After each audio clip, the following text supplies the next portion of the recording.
Muy buenas noches, señoras y señores, bienvenidos a Tiempos Modernos. Verdadero genio de la propaganda, sin el concurso de Joseph Goebbels, el nazismo hubiera tenido más difícil llegar al poder y mantenerse en él. Estamos ante un personaje de enorme inteligencia al que se debe buena parte de la adhesión que generó el nacionalsocialismo entre la población alemana. En 1928, Hitler le puso al frente de la propaganda del Partido Nacionalsocialista Obrero Alemán para todo el Reich. En los años siguientes, Goebbels sería uno de los más importantes actores en la marcha hacia la toma del poder por los nazis. Estamos hablando de un personaje que es clave en el siglo XX, de uno de los grandes genios de la propaganda, de la historia de la propaganda contemporánea. ¿Qué opinas o qué sabes sobre la propaganda política nazi? Hasta donde yo tengo entendido, la propaganda política nazi es aquella que por medio, valga la redundancia, de los medios de comunicación, trataban de influir a las personas que fueran hacia la guerra y que lucharan por su país. Pero yo opino que esta propaganda de una u otra forma facilitó o le dio chance a que la gente hiciera lo que ellos realmente querían que la gente pensara, que la gente, cómo la gente debía organizarse. No fue una convicción propia de los seres humanos que en ese momento estaban arraigados a esa cultura. Realmente ellos le imponían a la gente a hacer lo que ellos quisieran que las masas revolucionaran. Por ello, justifico que fue una propaganda política bastante firme, bastante eficiente en esos caracteres políticos y sociales que se vivían en el momento. Bueno, yo creo que la propaganda política nazi fue la que influenció a las personas de ese tiempo como a seguir las ideas que tenía Hitler. Entonces eso lo que hizo fue confundir a las personas y le metieron como en la cabeza que tenían que seguir esas cosas. La situación esa que estaba viendo Alemania, la vieja Alemania, con lo del muro de Berlín, toda esa vaina, los nazis, como se acabó todo eso, lo vemos actualmente reflejado ahora mismo. O sea, las campañas y todo lo que tiene que ver con, ¿cómo se llama eso? Con la política actualmente en Colombia, en todos los países, la corrupción nos está matando y eso es lo que está pasando ahora mismo. Bueno, los conocimientos que tengo sobre eso es que fue una política racista, antijudía, que lo que buscaba era desprestigiar a la raza de los judíos como tales. Bueno, yo he escuchado que la propaganda política ha sido un método para manipular las masas.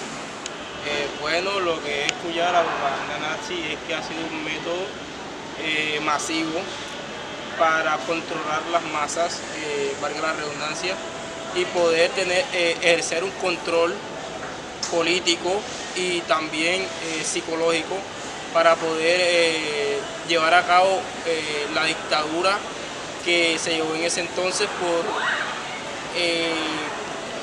Hitler. Que sigue vigente hasta nuestros días, solo ha tenido unas nuevas matizaciones o mediaciones, pero los principios de la propaganda nazi, por ejemplo, repetir una mentira hasta volverla verdad todavía se cumple, atrapar la mente de la ciudadanía, apelar a mitos que refuercen el miedo, siguen vigentes. Yo creo que la propaganda nazi fue edificada sobre lo que se conoce como la violencia psíquica y eso permitió que ese mensaje se propagara, un mensaje más xenofóbico, de odio, que se propagara no solo por Alemania sino por todo el mundo. Así que es funcional, es terrible, es perversa, pero lamentablemente muchos líderes todavía la aplican para llegar al poder y logran conseguir su objetivo. Ok, somos conscientes de la importancia que tuvo la propaganda nazi durante la Segunda Guerra Mundial, pero ¿están seguros de que el éxito del partido nazi se debió solo a esto? Nosotras consideramos que el éxito del partido nazi en Alemania no solo se trató del éxito como tal de la propaganda política, sino a un asunto de convicción en defensa de los ideales alemanes. Sí, exacto. Estamos hablando de algo ajeno a una propaganda política. Hablamos de los comportamientos motivados por convicciones propias de la sociedad que llevaron a los alemanes a justificar estos actos atroces. El pueblo alemán en ningún momento perdió su identidad, tampoco estaba siendo sometido a un control mental como se nos hace pensar, ya que muchas de las personas que apoyaban el partido nazi eran conscientes de lo que sucedía y sin embargo seguían apoyando este movimiento. Pero antes de decir por qué pensamos esto, es importante que conozcan el contexto histórico de Alemania antes de la Segunda Guerra Mundial. Alemania sufrió un cambio radical en el último cuarto del siglo XIX. Durante algún tiempo había sido un territorio dividido en reinos, zonas y ciudades libres, con escasez de fábricas y un que otro ferrocarril.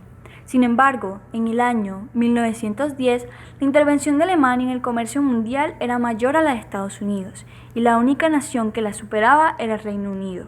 Por encima de todo, debido a la unificación que se había ejecutado entre los estados alemanes en 1871, Alemania contaba ahora con un nuevo sentido nacional. Gracias a esta unificación surgió un nuevo orgullo y deseo de demostrarle al mundo que Alemania valía tanto como cualquier otra nación. El miedo a Alemania y Austria a quedar rodeadas por países enemigos los llevó a desatar una guerra entre Austria y Rusia, dando así origen al conflicto bélico más grande de la historia de la humanidad. Es importante resaltar que todas las personas del país estaban emocionadas por la victoria, porque imaginaban que esto sería una señal para el fin del sistema capitalista. Incluso los socialistas se entusiasmaron, aunque ellos no querían luchar contra los obreros, se unieron a la guerra contra el zar de Rusia.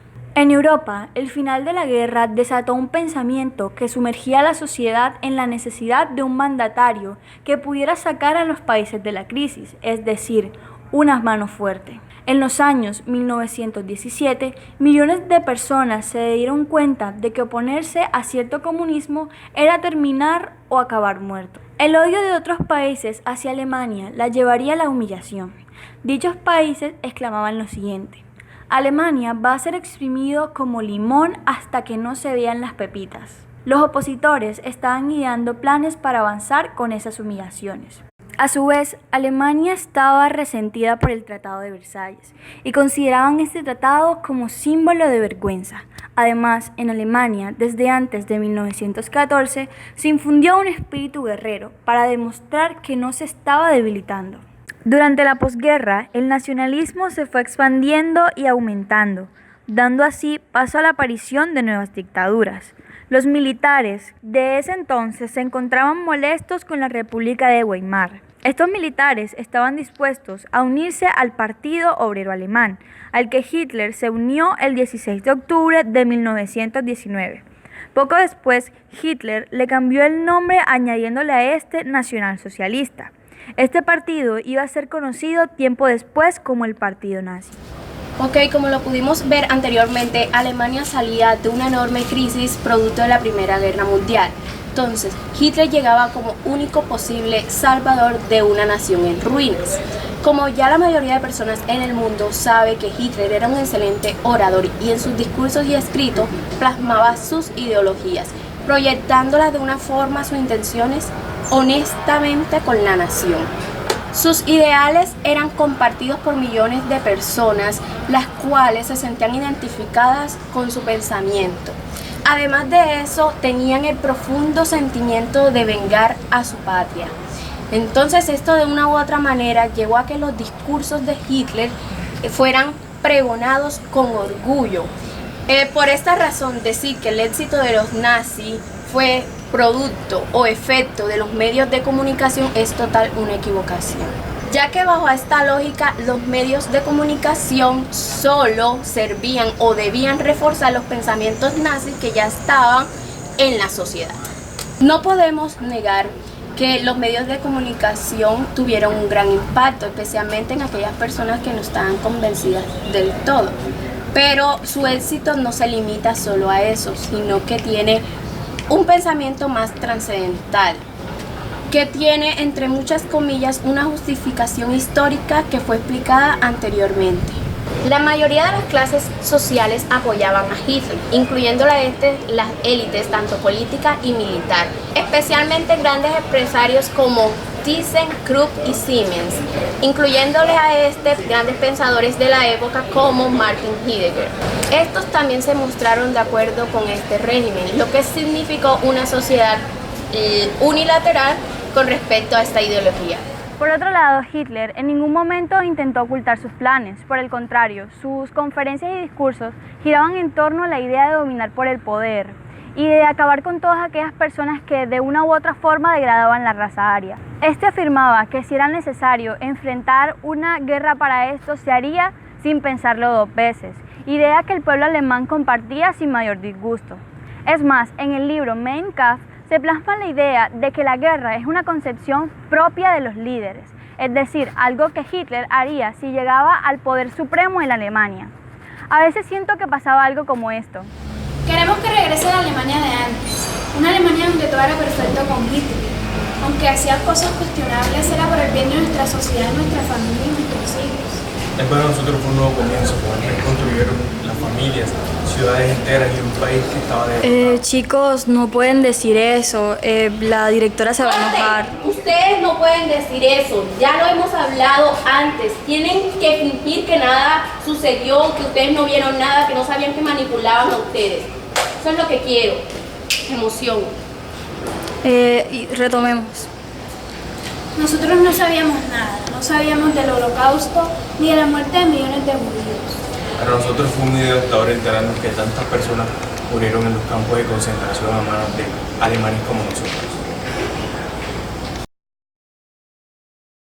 Es muy curioso ver cómo un pueblo que acaba de salir de la guerra como perdedores sigue teniendo ganas de luchar. Y es que de manera auténtica tenían la convicción de que de haber una guerra ellos saldrían como vencedores. Tenemos que empezar a ver a Hitler como la herramienta que el pueblo de Alemania utilizó para alcanzar su cometido y no como un hombre que sumergió a un país en la desgracia. Ya que con su llegada, Alemania empezó a reconstruirse como sociedad, lo que de alguna u otra forma les dio esperanzas, hasta el punto de llegar a pensar que estaban luchando una guerra que ya habían ganado de antemano. Como anteriormente fue plasmado, nuestra postura está basada en justificar la convicción en defensa de los ideales alemanes. Esto como primera instancia para lograr el éxito que el partido nazi logró en ese momento histórico. Todo esto seguido por la propaganda política dirigida por Joseph Goebbels. Si bien Hitler tenía una ideología de reconstrucción, expansión y venganza, esta fue la misma que los alemanes acogieron en cada uno de sus encuentros, logrando la aceptación e identificación de los mismos. Sin embargo, algunos alemanes no compartían esta misma ideología, ya que ellos conocían lo que estaba ocurriendo en Alemania. No se puede negar que la propaganda política tuvo un papel muy importante en el deseo de manipular las masas, logrando así un gran impacto en la sociedad y que actualmente se usan los medios de comunicación para conseguir fines concretos. Pero es fundamental saber que los medios de comunicación solo aumentan los ideales que tiene la población sobre un tema determinado y que el éxito del régimen nazi no se limita a una cuestión mediática. La verdadera causa del éxito nazi se debe al pensamiento propio de los alemanes y la defensa de ellos.